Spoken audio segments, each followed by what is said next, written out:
प्रधानमंत्री नरेंद्र मोदी की टीम और टीम के सभी मंत्रियों के मंत्रालयों का बंटवारा हो गया है। नई सरकार हिंदुस्तान में, जिसको नरेंद्र मोदी 3 वो कहते हैं, उस सरकार के तमाम मंत्रियों के मंत्रालयों के बंटवारे के साथ ही जिम्मेदारियां तय कर दी गई हैं। इंडिया न्यूज़ लगातार आपसे ये कहता रहा है कि जो सीसीएस के मंत्रालय होते हैं, जो सबसे महत्वपूर्ण, अति महत्वपूर्ण मंत्रालय होते हैं कैबिनेट कमेटी ऑन सिक्योरिटी के, उनमें कोई बदलाव नहीं है। यानी कि सरकार के जो प्रमुख चेहरे हैं वो जस के तस हैं। अमित शाह, उनको गृह मंत्रालय दिया गया है। राजनाथ सिंह फिर से रक्षा मंत्री हैं। निर्मला सीतारमण के पास वित्त मंत्रालय फिर से है और विदेश मंत्री एस जयशंकर रहेंगे। इसके अलावा जो बेस्ट परफॉर्मर रहे नितिन गडकरी, उनके पास सड़क परिवहन मंत्रालय रहेगा। इसके अलावा जो एचआरडी है वो धर्मेंद्र प्रधान के पास। जो महत्वपूर्ण मंत्रालय होते हैं देश को चलाने के लिए, नीतियों को तय करने के लिए, उन महत्वपूर्ण मंत्रालयों के चेहरे में नरेंद्र मोदी ने कोई बदलाव नहीं किया है। लेकिन हाँ, जो नए मुख्यमंत्री, जो पूर्व मुख्यमंत्री रहे अलग अलग राज्यों के, मनोहर लाल खट्टर, शिवराज सिंह चौहान, कुमारस्वामी, इन सबों को नई जिम्मेदारियां दी गई हैं। और नई जिम्मेदारियां आपके सामने स्क्रीन पे हैं। जेपी नड्डा जो पार्टी के अध्यक्ष रहे हैं, अब चूंकि अध्यक्षता किसी और के हिस्से जाएगी, उनको स्वास्थ्य मंत्रालय दिया गया। 2014-19 का जो दौर था नरेंद्र मोदी सरकार का, जो पहला दौर जिसको कहते हैं, उसमें यही जिम्मेदारी जेपी नड्डा संभाल रहे थे। निर्मला सीतारमण वित्त मंत्रालय, जल शक्ति मंत्रालय इस बार सीआर पाटिल। गुजरात में इस बार के विधानसभा चुनाव थे, उसमें बीजेपी ने प्रचंड बहुमत के साथ जो रिकॉर्ड स्थापित किया, एक बड़ी भूमिका सीआर पाटिल की मानी जाती है और उनको जल शक्ति मंत्रालय दिया गया है, जो पिछली बार शेखावत जी के पास था। हरदीप सिंह पुरी, ये मंत्रालय आपके सामने। कृषि मंत्रालय शिवराज सिंह चौहान को और एस जयशंकर के पास विदेश मंत्रालय। मंत्रालयों की लिस्ट जो मेरे पास है, स्क्रीन पर मंत्रालय आते रहेंगे, मैं आपको पढ़ता रहता हूं। राजनाथ सिंह, फिर से मैं रिपीट करता हूं, रक्षा मंत्री। अमित शाह, गृह मंत्री। Nitin Gadkari, surface transport. JP Nadda, स्वास्थ्य मंत्री। और केमिकल्स एंड फर्टिलाइजर मंत्रालय भी इनको दिया गया है। शिवराज सिंह चौहान, कृषि और ग्रामीण विकास। निर्मला सीतारमण, वित्त मंत्री और कॉर्पोरेट अफेयर्स मंत्रालय भी इनके पास। एस जयशंकर, विदेश मंत्रालय। Manohar Lal, housing, urban affairs और मिनिस्टर ऑफ पावर। ये मंत्रालय मनोहर लाल खट्टर के पास हैं।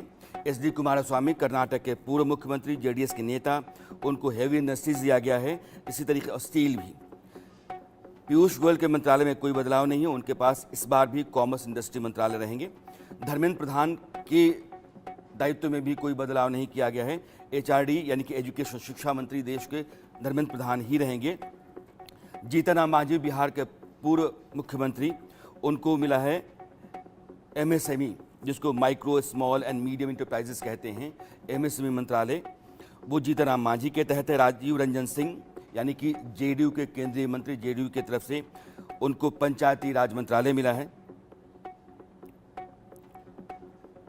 और मेरे साथ यह जो नई जिम्मेदारियां हैं, नई टीम है, हालांकि चेहरे पुराने हैं, जो नए लोग आए उनको नई जिम्मेदारियां दी गई हैं, लेकिन अहम मंत्रालयों में कोई बदलाव नहीं है। उदय माहुरकर, जो मोदी मॉडल ऑफ गवर्नेंस है, उसको हिंदुस्तान में बेहतरीन तरीके से जानने वाले हैं। बतौर देश के जाने माने पत्रकार, एक करीबी रिश्ता रहा है नरेंद्र मोदी के साथ और उनके काम करने के तौर तरीके, उनकी नीतियों रीतियों को ठीक से जानते हैं पिछले 3 दशकों से। उदय जी, आपका बहुत बहुत स्वागत है। ये सीसीएस के मंत्रालय नहीं बदले और ना नितिन गडकरी, धर्मेंद्र प्रधान बदले, हूबहू रह गया है।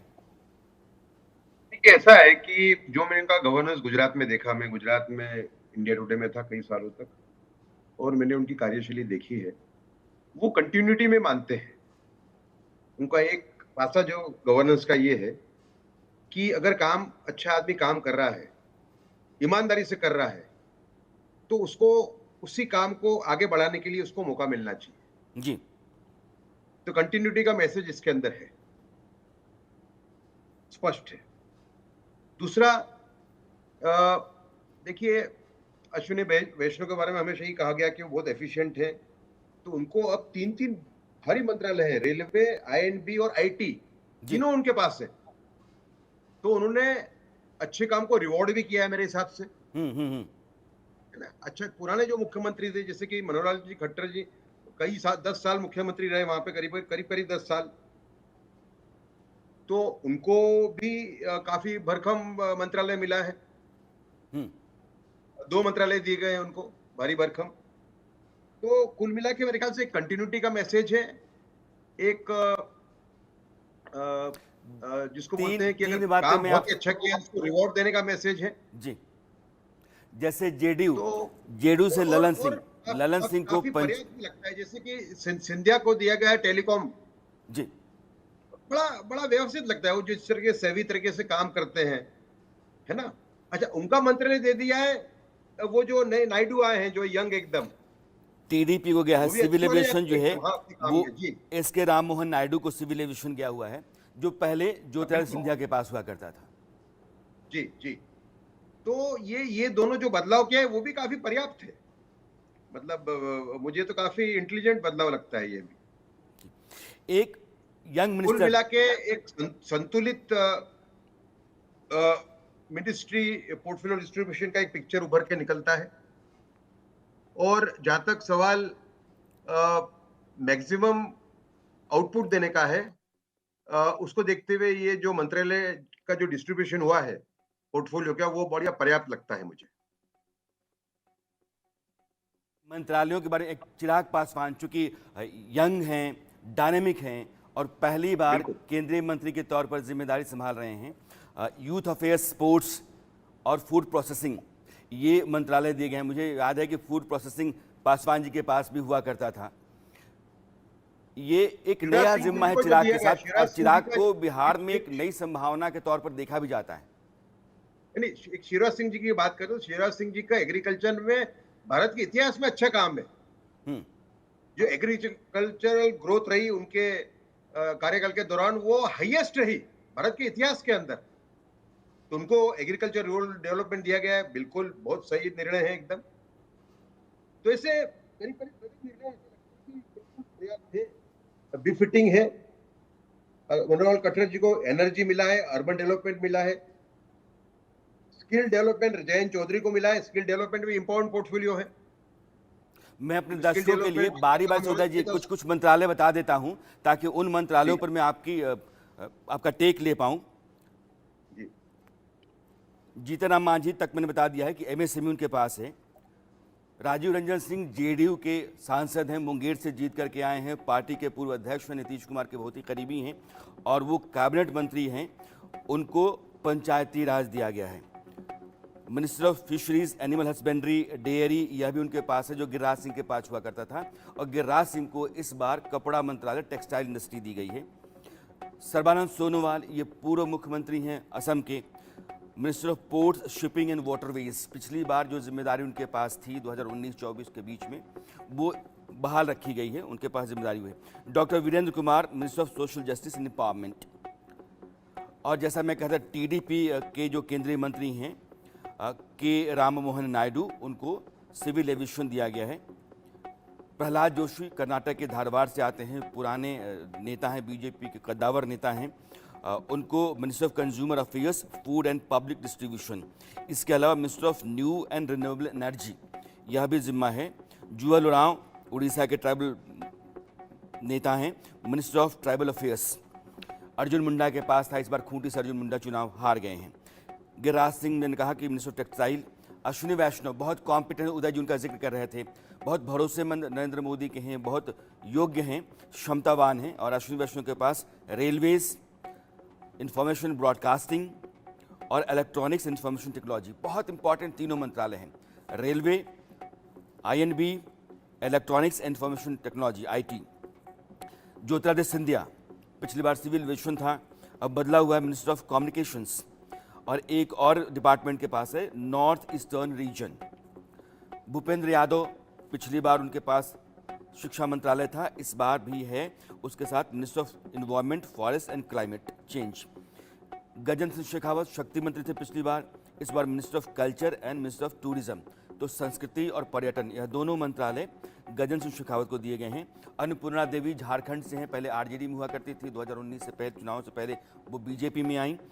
और minister of women and child development, यह जो दायित्व है वो अन्नपूर्णा देवी को दिया गया है। किरण रिजिजू एक पूर्वोत्तर के एक बहुत कद्दावर नेता अरुणाचल से चुन करके आते हैं। मिनिस्टर ऑफ पार्लियामेंट्री अफेयर्स एक बड़ी जिम्मेदारी है। संसदीय कार्य मंत्री का जिम्मा इस बार किरण रिजिजू निभाएंगे। और मॉनिटरी अफेयर्स जो है, अल्पसंख्यक मंत्रालय, यह भी किरण रिजिजू के पास है। हरदीप सिंह पुरी एक और कॉम्पिटेंट हैंड नरेंद्र मोदी का। Minister of petroleum and natural gas, Mansukh Mandaviya Gujarat से आते हैं, स्वास्थ्य मंत्री पिछली बार थे। इस बार चूंकि जेपी नड्डा को स्वास्थ्य मंत्री बना दिया गया है तो उनके पास आया है minister of labour and employment. Minister of youth affairs and sports भी आपके पास है। जी कृष्ण रेड्डी तेलंगाना के बीजेपी के बड़े नेता, पिछली बार आपके पास गृह मंत्रालय था, राज्य मंत्री थे। इस बार minister of coal and minister of mines. Chirag Paswan minister of food and processing industries, food and processing Chirag Paswan के पास है। सी आर पाटिल गुजरात के चाणक्य माने जाते हैं और जो स्ट्रैटेजी इलेक्टोरल होती है उसमें उनको महारत है, ये कैसे कहा जाता है। इस बार जल शक्ति मंत्रालय उनके पास है। उदय जी, ऐसे आप देखें तो नरेंद्र मोदी ने अपने दोनों बड़े सहयोगियों चंद्रबाबू नायडू और नीतीश कुमार को उनके मन की नहीं चलने दी, बल्कि अपने मुताबिक मंत्रालय दिए, सिविल एविएशन और पंचायती राज। मैं थोड़ा अलग देखता हूं। सिविल एविएशन जो है बहुत ही इंपॉर्टेंट पोर्टफोलियो है। ये अगर नायडू जी को मिलता है तो मैं इसको कहूंगा कि एक अच्छा पोर्टफोलियो उनको मिला है। लेकिन सब में देखने वाली बात इसमें यह है कि किरण रिजिजू को पार्लियामेंट्री अफेयर्स दिया। देखिए, कोलिशन पॉलिटिक्स से ही है। कोलिशन एरा भारत में आज 10 साल के बाद वापस आ रहा है। कई ऐसे बिल होंगे जो पास करवाने पड़ेंगे, अपोजिशन से डील करना पड़ेगा। इसके अंदर किरण रिजिजू को रखा है, ये बड़ा ही एक सांकेतिक वो निर्णय है। इसका मतलब कि श्री नरेंद्र मोदी का उन पे काफी विश्वास है, क्योंकि अब पार्लियामेंट्री अफेयर्स जो पोर्टफोलियो है वो ऐसा हल्का फुल्का पोर्टफोलियो नहीं है और पहले से ज्यादा इसमें कार्य करने की आवश्यकता होगी, क्योंकि अब कोलिशन पॉलिटिक्स है। तो मैं मानता हूं कि किरण रिजिजू के अंदर विश्वास व्यक्त किया है श्री नरेंद्र मोदी ने, उनको ये पोर्टफोलियो देके। जी, ये उदय जी मानते हैं कि जो कोलिशन पॉलिटिक्स का दौर शुरू हुआ है देश में, नरेंद्र मोदी के उदय के साथ ही एक दौर कोलिशन पॉलिटिक्स का इस देश में जो था वो खत्म हुआ और उनके 2 बार प्रधानमंत्री रहने के बाद जो तीसरा दौर उनका आया है, इसमें कोलिशन पॉलिटिक्स की वापसी हुई है। अब सहयोगियों को साथ लेकर के, गठबंधन को साथ लेकर के आपको चलना पड़ेगा। फिर भी उदय माहुरकर का मानना यह है कि नरेंद्र मोदी ने जो मंत्रालय अपने सहयोगियों को दिए हैं वो महत्वपूर्ण मंत्रालय हो सकता है कि वो चाहते हों। जैसे कि चंद्रबाबू नायडू की चाहते थे कि सरफेस ट्रांसपोर्ट उनको मिल जाए, कृषि मंत्रालय और ग्रामीण विकास चाहते थे नीतीश कुमार की उनको मिल जाए, लेकिन पंचायती राज एक महत्वपूर्ण मंत्रालय है जो ललन सिंह को दिया, जेडीयू के कोटे में गया है, और टीडीपी के कोटे में सिविल एविएशन मंत्रालय दिया गया है, और दोनों महत्वपूर्ण मंत्रालय हैं। उदय जी, नरेंद्र मोदी कहते हैं कि 2047 का जो विकसित भारत है उसके लिए जो अगले 5 साल हैं वो नींव साबित होंगे, बुनियाद यही 5 साल होंगे, और जाहिर है कि जिम्मेदारियां उन लोगों पर होंगी जिन पर नीतियों को अमल में लाने का ज़्यादा दायित्व होगा। अब जो कोर टीम है नरेंद्र मोदी की, उसमें मुझे कोई बदलाव दिख नहीं रहा है। वो अश्विनी वैष्णव हों तो निर्मला सीतारमण हों तो एस जयशंकर हों तो राजनाथ सिंह हैं, अमित शाह हैं, नितिन गडकरी हैं, तो कोर टीम मोटे तौर पर यही है, यानी कि उनको अपनी टीम अपनी नीतियों के अमल में लाने का यकीन सा है। देखिए, ऐसा है कि पीएमओ के अंदर, नरेंद्र मोदी के अंडर जो पीएमओ है वो सभी मंत्रालयों का एक आउटपुट का रिकॉर्ड रखता है और उस आउटपुट के रिकॉर्ड के हिसाब से मिनिस्टर से बर्ताव करता है। तो जो 2047 का लक्ष्य रखा है माननीय प्रधानमंत्री जी ने, उसको देखते हुए उनको लगता है कि जो ये उनके जो पुराने साथीदार हैं जो गए गए 5 साल रहे उनके साथ में, उन्होंने जो भी पोर्टफोलियो उनको दिए गए, उन्होंने काम ठीक-ठाक किया। जैसे निर्मला सीतारामन से वो ये एक्सपेक्ट करते थे कि अ, वो जो वो जो डायरेक्शन देते हैं उसको अच्छी तरह इम्प्लीमेंट करें। उनसे उन्होंने कोई एक इनोवेशन एक्सपेक्ट नहीं किया था। हम्म उनसे ये हम्म एक्सपेक्ट किया था कि मैं जो आपको डायरेक्शन दूँ उसको आप सही तरीके से उसको इम्प्लीमेंट करिए, तो वो उन्होंने इम्प्लीमेंट करके दिखाया। रहा सवाल अ अश्विनी वैष्णव का, तो अश्विनी वैष्णव ने रेलवे जैसा मंत्रालय अच्छी तरह चलाया, आईटी अच्छा चलाया, तो उनको आईएन भी दिया गया। आईएन भी बड़ा इंपॉर्टेंट मंत्रालय है आज की तारीख में, और कोएलिशन पॉलिटिक्स के अंदर तो और भी ज़्यादा। तो मेरे ख्याल से जो डिस्ट्रीब्यूशन किया है पोर्टफोलियो का, उन्होंने बड़ा सोच समझ के किया है, और आउटपुट बेस्ड एक तरीके से पोर्टफोलियो डिस्ट्रीब्यूशन उन्होंने किया है, कोएलिशन पॉलिटिक्स का प्रेशर होते हुए भी। तो ये नरेंद्र मोदी की जो नई टीम है, नई टीम के पास जो जिम्मेदारियां, दो दायित्व तो नरेंद्र मोदी ने थमाया। प्रधानमंत्री ही सरकार चलाने के लिए जिम्मेदार होते हैं, उनकी मर्जी, उनके फैसलों से ही नीतियां अमल में लाई जाती हैं। बहुत महत्वपूर्ण है, खासकर नरेंद्र मोदी के साथ तो ऐसा ही है। और जो पीएमओ है वो पिछले 10 साल से जिनके पास रहा है, इस बार भी उनके पास है डॉक्टर जितेंद्र सिंह। उनके पास स्पेस साइंस और बाकी जो मंत्रालय पहले थे वो सब कुछ जस के तस हैं, लेकिन प्रधानमंत्री कार्यालय जिस मंत्री के पास पिछले 10 साल में रहा है वो है। और मुझे लगता है कि बहुत भरोसेमंद, काबिल और डिलीवरी वाले राजनेता हैं डॉक्टर जितेंद्र सिंह, तभी नरेंद्र मोदी के डॉक्टर जितेंद्र सिंह एक डिपार्टमेंट तरीके को से 10 साल से संभाले हुए हैं। जी नहीं, नहीं। देखिए, ऐसा है कि जितेंद्र सिंह का भी वही वही उनका कार्यशैली है। जो प्राइम मिनिस्टर ने कहा उसको ठीक-ठाक इम्प्लीमेंट किया। जी तो मैं मानता हूँ कि तीसरी बार उनको ये हवाला देना मतलब कि काफ़ी विश्वास व्यक्त किया है प्राइम मिनिस्टर ने उन पे।